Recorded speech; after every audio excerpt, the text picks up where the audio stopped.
lo kalung sit pin omule na ko ma chim chu dalin ka ho lai leng ina tang pa na lung sin na kang na ma ne ho ding chu ki ne mi ki so lal pun mi kalung sin ni sa mo na so mai ka mu si te halang na te bung si kalung dil chân chân si lo che yo ri kalai wi a chong den ji yung chang na nan e tu in dan doi sin la dan thoi do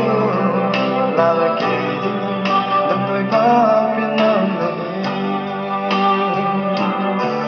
kalung sin tu a ding mo me kalung chen chu chang a ding boy zin le ti em en ti le vai la le pu do na